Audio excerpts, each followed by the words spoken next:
Hello everyone! In this video, I'm going to show you how to find the zip code on your Cash App card in 5 seconds. It's a very quick and easy process, so make sure to follow along. Your zip code is available on your personal page in the latest version of Cash App. First, open up Cash App and sign into your account. To see the zip code associated with your Cash App card, tap on your icon at the top right corner of the screen. Then, under Account and Settings, choose the Personal category. In the Personal settings, scroll all the way down and you will see your bio, your info, and finally, your address. Under the Address category, your zip code and full address will be displayed.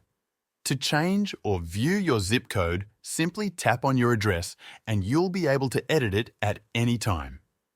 Here, you'll find the zip code attributed to your account and, therefore, your Cash App card. If needed, you can tap Replace Address to change the zip code. As mentioned earlier, the zip code linked to your card is the same one displayed here.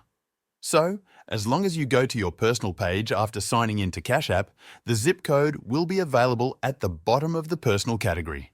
You can change it at any time and ensure it matches the billing address for any purchases you make. That's how you can find your zip code on Cash App. If this video helped you out, feel free to buy me a coffee using the link in the description. This will support the channel so I can keep making more videos like this.